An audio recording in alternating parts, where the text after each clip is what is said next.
that's what it will be if they're able to take even a single win, I would say, over KT, just to set the stage for you guys. As Kalista is going to be the first ban, honoring aiming this time around. Yep, his Jinx will be taken away also. The Kalista set, something that KT have prioritized so much, but not as much in their last 2 best-of-3s, but I do like the ban regardless. Volibear, also really rising in popularity right now, something that, in fact, KT themselves running quite a bit these days. And wow, all 3 bans targeted towards aiming here in this first banning phase. Yeah, makes me think that they want to get priority pick on the AD carry and then try to play around MV and essentially get him ahead and hope that he can carry. It's not a bad idea. Chronicler was telling me a little bit about Prove, who is coming in the support role. He's okay, not really developed. He thinks he just turned 17, you know, a very young player. Yeah, just barely able to play. Might just be on MV's shoulders down there, but with Caitlyn banned as well, we're not going to see a first pick AD carry. It will be Ahri. 1010's a pretty good Ahri player. He's played it 4 times this season. He's got a lot of practice on the champion. And I like this kind of drawing the attention to AD carries. When you see these bans that Live Sandbox will put through, you kind of have to ban the Caitlyn. And this allows the Ahri first pick to come through.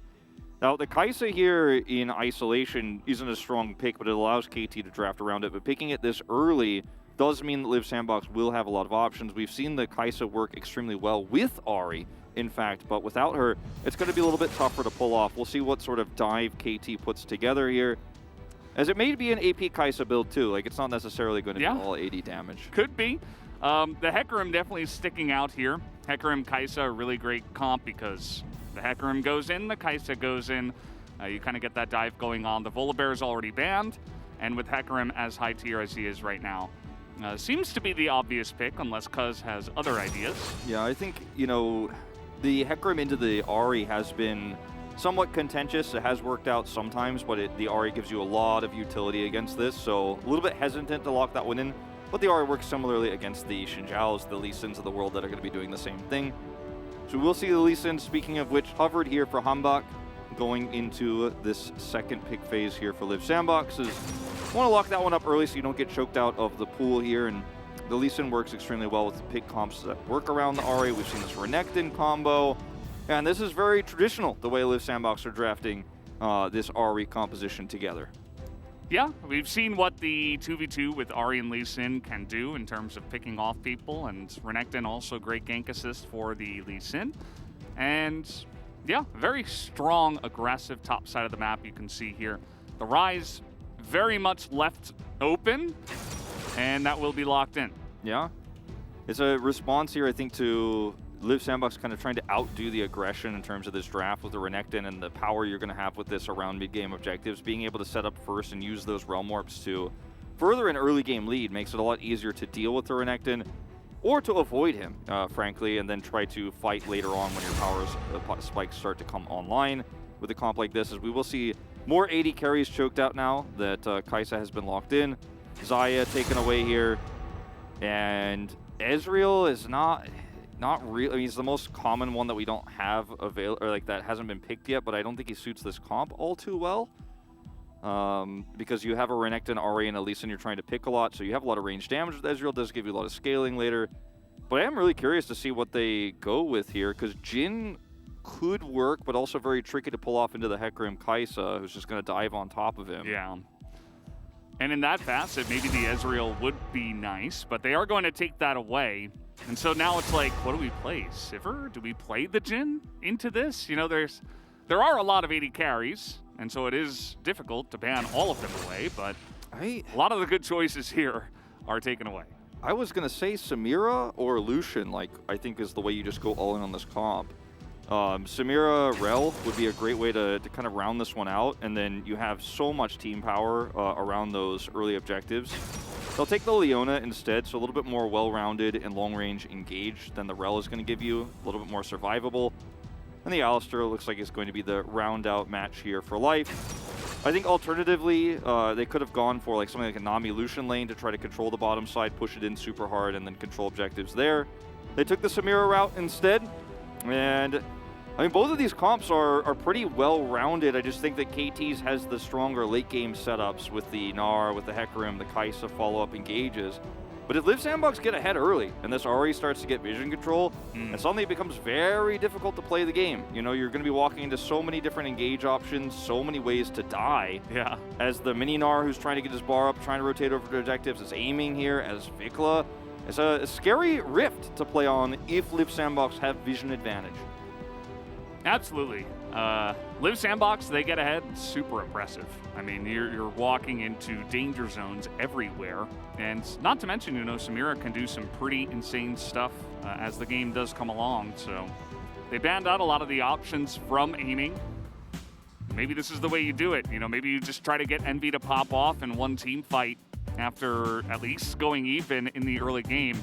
But that might be the most difficult part, Wolf, because a lot of the challenger players that come up here, they do struggle in the lanes against some of our more veteran LCK players. Especially against a lane like Life aiming, right? I mean, this is where you are going to have to really make sure you don't mess up. And when Life picks this Alistar, you know not only is he going to have some great defensive options here, but if you overextend, he will punish you, he will kill you in the 2v2. If aiming gets ahead in this game, it all just falls off a cliff. We'll have to wait and see how the game goes to start us off here for game number 1 of match 77. Live Sandbox up against KT. Both teams, in this case, want 2-0s. Try to make it to playoffs. Live Sandbox, they do not have many scenarios in which they will make playoffs. So they're just going to try their hardest. Whereas KT, the expected winner, the favorite today, absolutely going to try to seal up all the stops. No holes in their strategy. Try to make as few mistakes as possible. Yeah, try to get the 2-0. In terms of the ELO difference for playoff percentages for KT, a 2-0 is a 10% jump up from getting a 2-1. From like 34-ish to 44% is the jump. So it's massively significant because it means you're running up against some of those loss conditions for Kwangdong Freaks and for Frederick Brion, where you actually have the match advantage, the score in terms of games. So that's why it matters, right? And you know, we'll talk more about that if you know once we have one of these ones on the board for one of these teams. But this early matchup between the Rise and the Ahri is going to be you know, just a wave clear fest for the Rise, as you do. Yeah. We took a look at the runes here from all the players. The one thing that surprised me was aiming going into Inspiration just for the boots and the biscuits. Obviously, you do get some value out of the boots, the biscuits. I would assume that he feels like this is a difficult lane to get through early on, and that's why he does take it. But you're losing out on, you know, potential scaling. Take the Gathering Storm. You take something even more defensive. You know, those are options that he does forego to take those runes instead. Yeah, it's an interesting choice. The boots will give you a little bit of a money save and a little bit more mobility, obviously, the magical footwear. So it's an interesting choice, as this is why it's difficult to play Leona into Alistar in the early game. Nice try, though, with the level 2 advantage here from Proof. Yeah. As you can see his challenger pool. He's played a lot of Yuumi, something I wanted to mention. He's kind of an enchanter guy, but then his most played is also Leona. Yeah. And then a bunch of enchanters. So this is part of the reason why I think maybe he picked the Leona over the Rel. Obviously, the Alistar would have been the same regardless, but another trade here. Okay, counter trade coming in, but Proof is going in now. The Ignite comes in, and that's First Blood given over to Envy in the bottom lane as he goes under the turret, maybe a little bit too far, but First Blood picked up for him. Trade of supports. Should be a win here for the Samira player. 100%. First Blood and the kill going over to Life here and not aiming means the 80 carry difference in terms of the gold is going to be pretty massive here for the Samira that wants to get ahead. We don't see Samira in the LCK very often. She's been hovered a lot. You know, it's definitely something that players do consider when a lot of the 80 carry pool is choked out. But what she's so great at in this game is getting that early Immortal Shield bow and then spinning around in a team fight. When a Renekton's got his Dominus up and you've got a lot of CC, a Charm to go through is going to help you set up, getting that S rank, and then going in and pressing your ult button. So getting an early lead like this accelerates your ability to get some of that lethality online, which means you can threaten aiming a second time. Then you can threaten this Rift Herald fight. Take a look here at Cuz's records on Hecarim. Not only is he 4-0, 100% win rate, but he has a 28k KDA. So it's not even like in his wins he's getting carried or anything. He's had some really dominant games of Hecarim so far, and of course the favorite in this matchup might just add to those stats, but we'll have to wait and see how he goes. For now, obviously just power farming. He's Hecarim. 2 deaths across those games in total, as Hambach trying to bait this one out. Nice flash. Good try there from 10-10, but as you mentioned, great follow flash from Vikla just to try to get out of there, as Rascal's taking aggressive trades here against Howling, but he's level 4, so maybe not ready for the solo kill just yet. Triple longsword here from Envy. Maybe a gold-efficient way to take that advantage into his favor and just continue to try to batter life with these Zenith Blades aggressively again. Let the Leona tank it up, then continue to try to trade forward here. Envy is really not messing around. I mean, these are extremely aggressive trades that he is taking. With the lane pushing, I can understand it, but that time not really going that well. Yeah, just wants to try to push his lead further. We're going to go back to the last exchange between these two as Life goes in. Proof has the follow-up Zenith Blade, and Life is taken out here. You know, just too much damage at this stage. And Glacial Augment, you know, for Life in this case, great, but it also means that Prove with his, hold that thought, Aftershock is going to be able to be a little bit more survivable. I thought we were going to have a bigger fight. 8 loss streak for the Gnar at the moment. Yeah, he's lost every single game on patch 12.4. And I don't think that has anything to do with patch 12.4, but, you know, he's just not having a good time recently. Obviously, the players that have played him have not been having too much luck either. As level 6 here looking for the charm, he lands it, the Q comes in. Vikla in a lot of trouble, no flash for him. And that will be the kill picked up by Hambach. A very nice proactive play by Liv Sandbach. And it's partially set up by the last play they went for, where he forces out Vikla's flash, looking for the charm there. And yes, Vikla does flash away, but the second time he's not doing it alone. This time he's got Hambach with him for the follow-up, and Prove is here. You know, taking an opportunity to roam to the middle lane and look for an opportunity to grab a kill onto Vikla when he knows he's flashless. Proactive, yes, is going to cause the wave to push through, but you can catch this one just fine. You have just enough time before the Rift Herald comes up. You're not going to feel too bad about this. And Liv Sandbox taking a really significant gold lead in this game, pushing the Rise out of lane early, picking up some extra gold for your Ahri. Things are running very smoothly at the moment. Yeah, and it's also just very unexpected, right? But Vikla, you got to be careful. I mean, the Ahri has movement, you do not, with both flashes down, so she can get right on top of you, and there's nothing you can do. Didn't take phase rush, so he's even more vulnerable in moments like this. With the unsealed spellbook rune choice. So opportunities taken twice here. Second time it's a kill. Proactivity in this early game is exactly what Liv Sandbox need with this composition, because they need to get ahead as much as possible, especially on Samira. Renekton, if possible, just so difficult to get ahead against a Gnar, especially when your opponent has a Rise who can roam more up top at any moment to stop those plays. Yeah, and so far, I mean, he's been holding his own up in the top side, has Howling. Now that he's level 6, he has some threat himself, especially against Mini-Gnar. You can get on top of him. Just gotta avoid the Mega Gnar, as we have seen many times. We will have this Cloud Drake picked up by KT. Cuz has basically only been farming. Just straight up farming the entire jungle and doing nothing else. And he does get this objective for his team. So just Hecarim things, I suppose. Yep, that's what you do. And he will be relevant in this upcoming Rift Herald fight. Liv Sandbox have the prio with the Ahri push mid. And the timing here is scouted out by that ward, I believe Puz put down there in the jungle. So they know that Hambach is in this vicinity. Not a lot of information here as 10-10's going to land it, and this time the Lee Sin is here as well. This duo is so dangerous, and Vikla, unfortunately, just not respecting it. Yeah, Vikla once again caught here, and they knew that Hambach was in that area. And it's also Rift Herald timing. You have to respect that Lee Sin can follow up on this CC so well. You mentioned it straight up when the Lee Sin was picked. It does really well with Ahri. With the charm combos there, you have a lot of kill pressure. And once again, Vikla gets caught here. And Lee Sin was on that ward, that control ward that you could see in the blue side of the jungle right now. And he knew he was going to be either there or on the Rift Herald. Even if he didn't see him on the ward, the expectation is that Lee Sin's going to be heading over towards Rift Herald. So this should be guaranteed Rift Herald without a fight for Liv Sandbox. Yes, KT picked up the solo Cloud Drake, but you are feeling so awesome about your lead right now that you haven't even had to really work that hard for. The one place you're feeling like you haven't gotten a ton of value is this Renekton, but still, 13 CS down is a Samira, but she picked up first blood, so she's got 400 extra gold in her pocket. Yeah, Howling's just fine. He is going to potentially, nope, he's just going to get an Ard into the wall, and he doesn't even have to pop Dominus. So staying even right now with the Gnar, but he gets baited in a little bit here. Cuz now on the chase, looking for his first gank. Will flash away from the fear, and they just don't have the damage. Howling is going to get out of that one. Yeah, will have to use his flash and his Dominus, but luckily for Liv Sandbox, there's no objective up on the map that he's going to want those for. I mean, the Summoner spell is going to be useful in every scenario, but his ult being down before a Drake fight or Rift Herald fight would be more significant.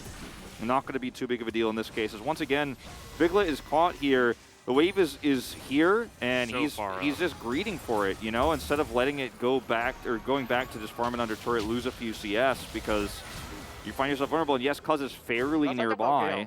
As we watch this from Hambach's perspective here, I mean, he's like in melee range of the Ahri, so there's no way to dodge the charm. Yeah. That's a yikes. It's going to cost you 2 deaths in the early game here. A lot of extra gold to Liv Sandbox. Howling is on Rascal as well. I mean, this is kind of rough now. He's going to hop over the Renekton and kite it out very nicely, but Howling trying to defend his ward will not be able to defend the ward, but actually takes a pretty good trade. And yeah, I think, giving the benefit of the doubt to Vigla, I think it was basically just that Cuz was nearby and he got baited into it. But as we talked about, you gotta respect what this duo of the Ahri and Lee Sin can do. Yeah, I mean, basically any follow-up CC is deadly when you have an Ahri mid laner, but when you have a Lee Sin, you really have to respect. As that trade does end up grabbing Howling a plate on the top side, so not a kill, but still significant gold going over this Renekton that will lose value later on. And Liv Sandbox are really starting to set up for a fight. Okay, they're going in on this one. Cuz is nearby. That Solar Flare was in no man's land as MP is going to proc the S rank, but it is not going to matter. This time around, Cuz, with a very successful gank, picks up the kill. And this is not the fight they wanted. And what I was going into before this happened was they want to fight on this next Drake. But now losing their Samira early here in this exchange. Great gank from Cuz.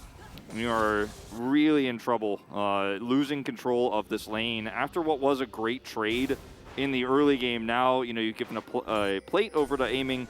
Kai'Sa's picking up some extra gold. She's stacking her Murmana just fine. Still going to be looking for this fight as Liv Sandbox, but Samira doesn't have her Mythic online just yet.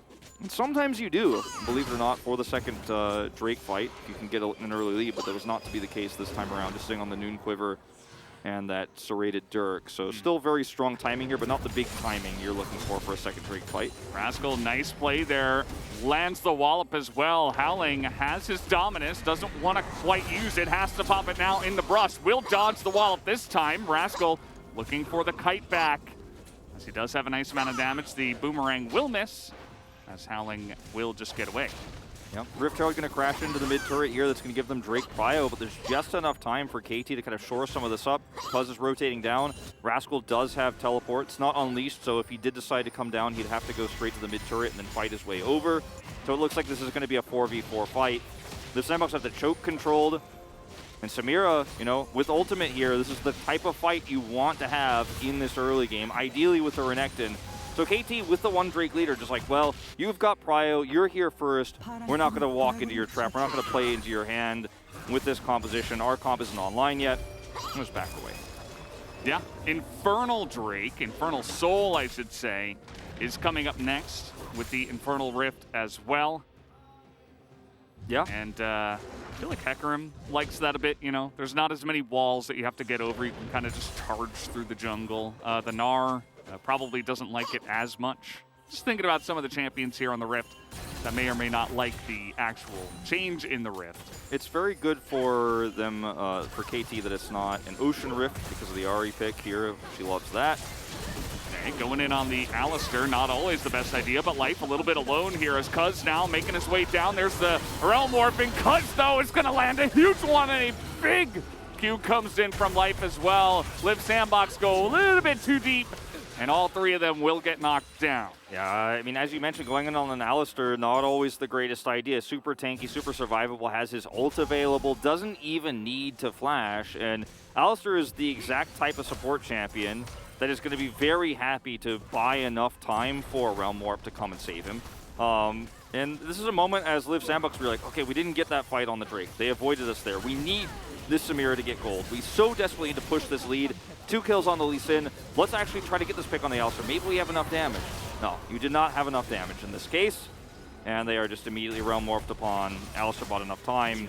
And it's additional kills going over to KT Rolster. Suddenly aiming 2-0 in 2 after a rough start in the lane. And this is where things really start to fall off a cliff for Liv Sandbox's composition.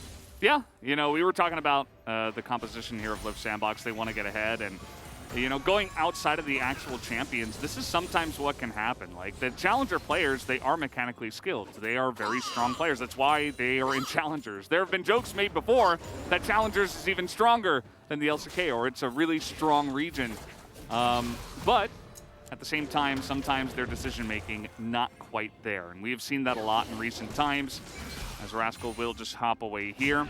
And yeah, I mean, they were able to get a nice lead in the lanes, just straight up outplays over KT Rolster, an LCK team, but then one overextension, and all of a sudden, this game might be blown wide open just because KT are more consistent.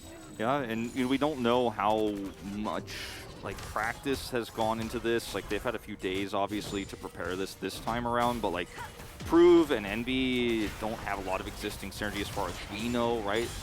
And from the low spa, good job Alistar moment for Genji. It was kind of a big moment for all of us where you could see that main AD carriers don't always have a lot of experience with their supports. And moments like this, if someone says, I'm going, and you're on a roster where you don't have a lot of trust and there's not a lot of communication, there's not a lot of whoa, whoa, whoa, like, sometimes you just go because you have to, right? Then it's like your solo queue game where if your engaged champion goes in on your team, you follow, regardless of whether it's your support, your top laner. Yeah. Sometimes you just have to do that because you have to play as a team. And if the decision is wrong and the enemy counterplays you with better coordination, with the communication they've built up over this season, then yeah, sometimes it could backfire.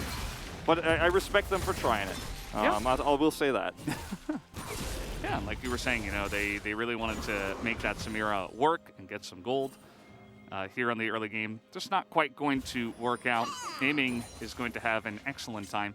And nowadays, with the Kai'Sa coming back into the meta, the Ryze is so prevalent, the Hecarim as well.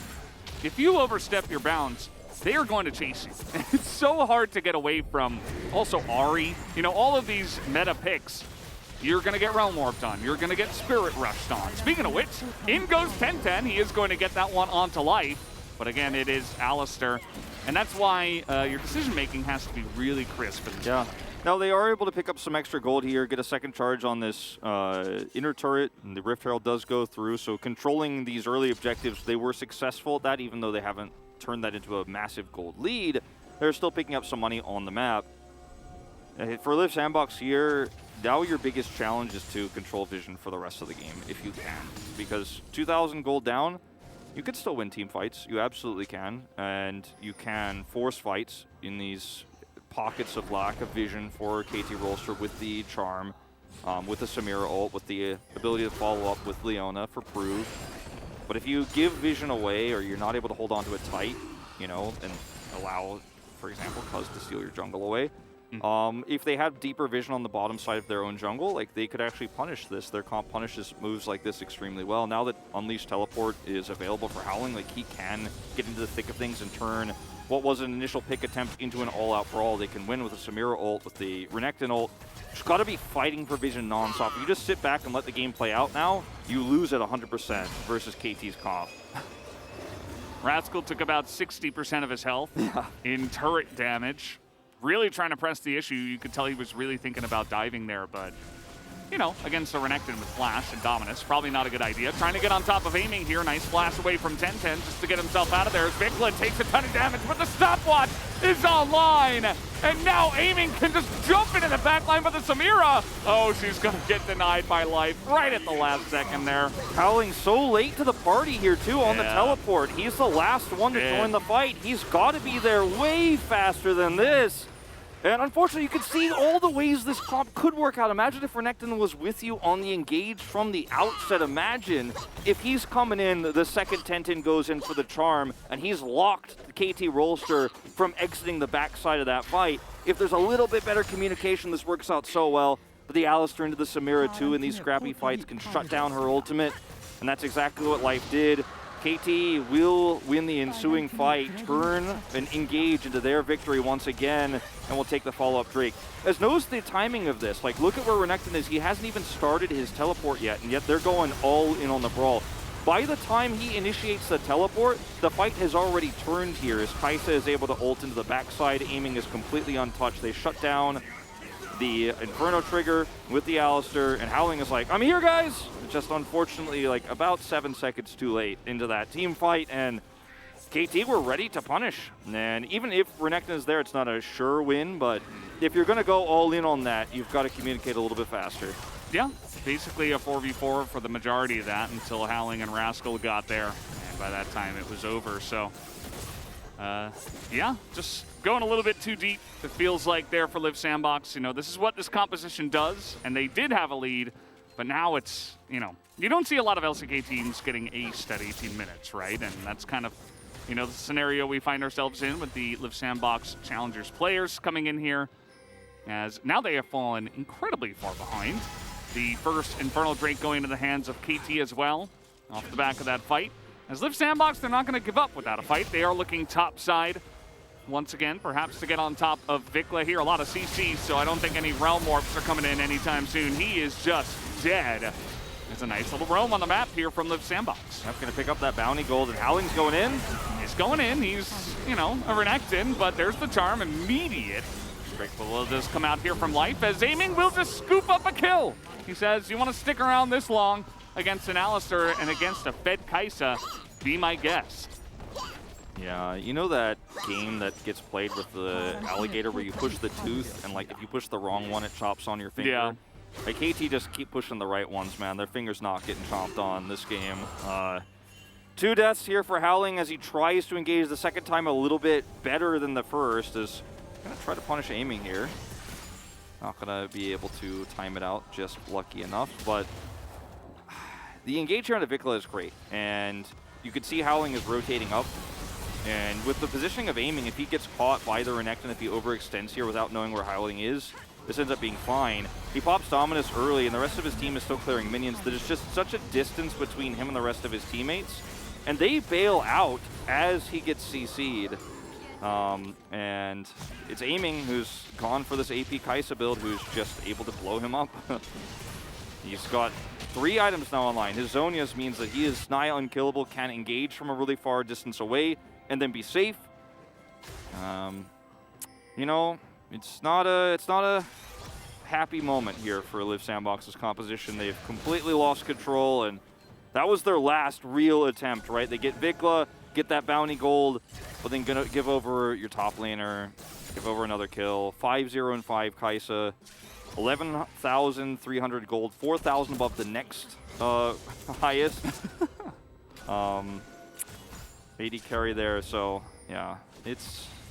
Yeah, I mean, this is kind of what we expected, right? I mean, KT, they went off to a very slow start. Live Sandbox looked good mechanically with some of their plays early on in the game. But KT just a bit more solid, and they have come through here over the course of the longer state of the game. And now they have a gigantic lead. We'll have to wait and see how long this will take for KT to win this game, but that is definitely the expectation here, and how they want to go about it. As yesterday we saw, even Damwon was like so far ahead in Ongshin, but they were like, no, we will make 0 mistakes. We will do everything perfectly.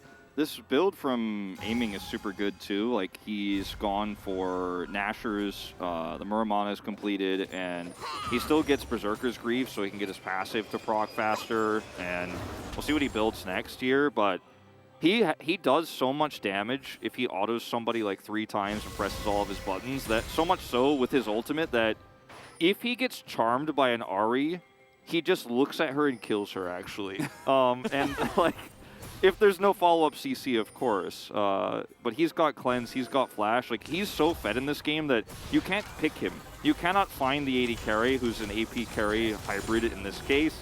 That's a problem. Like, who do you pick with this comp now as Live Sandbox? Your primary target's unkillable, the Ryze is unkillable, the Gnar will just ult you if he has Mega Gnar, Hecarim is 3-0 and 6.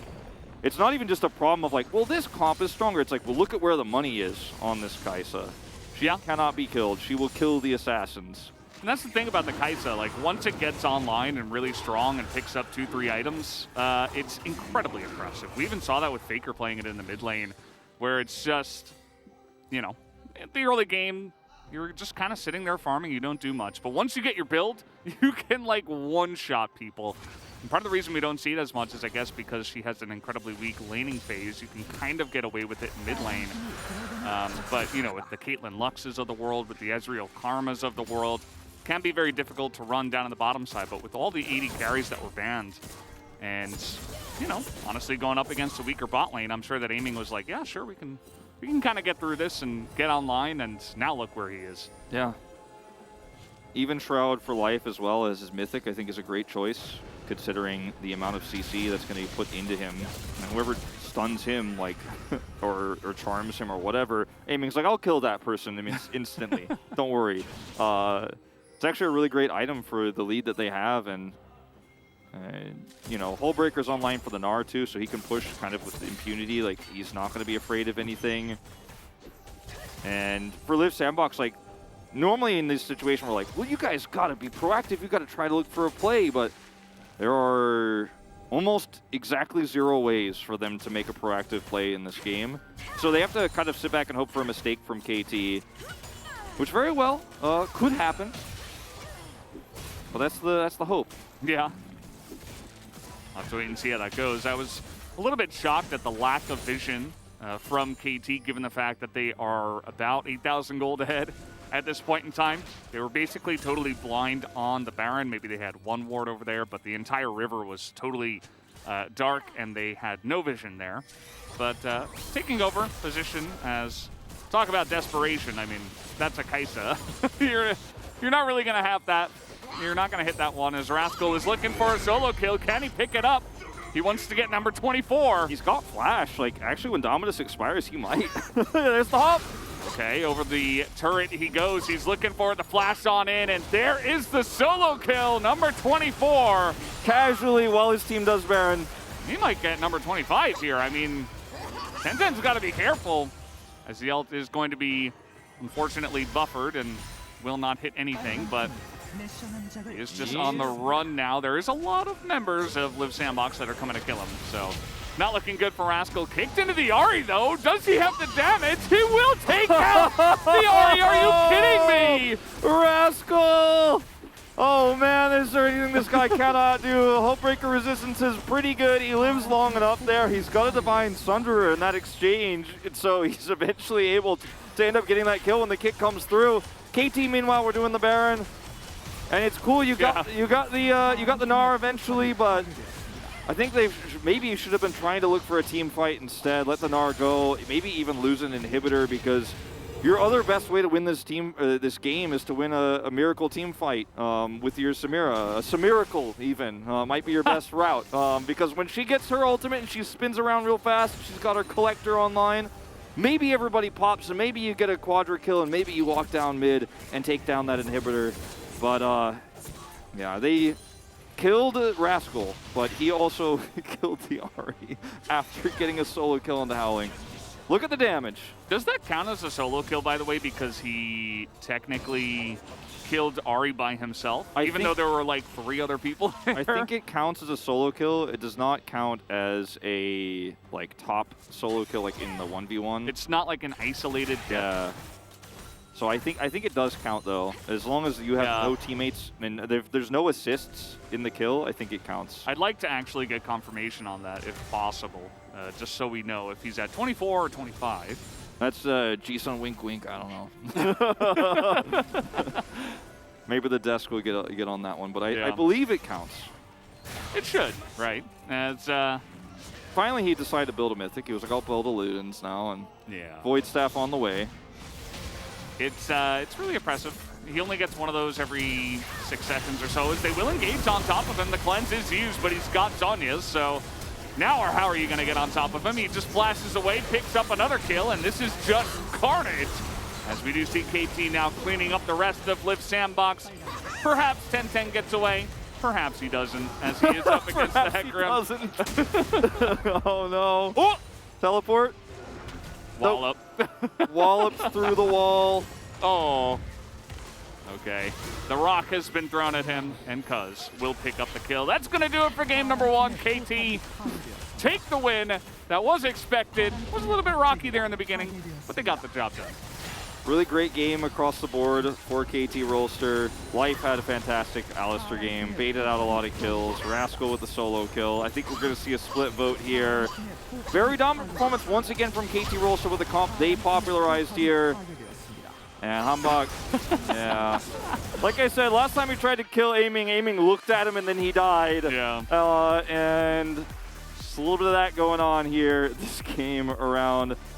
Very exciting stuff here for KT Rolster, really finding their footing in this meta. And I like to see the ways in which it did count as a solo kill, Jisun confirms.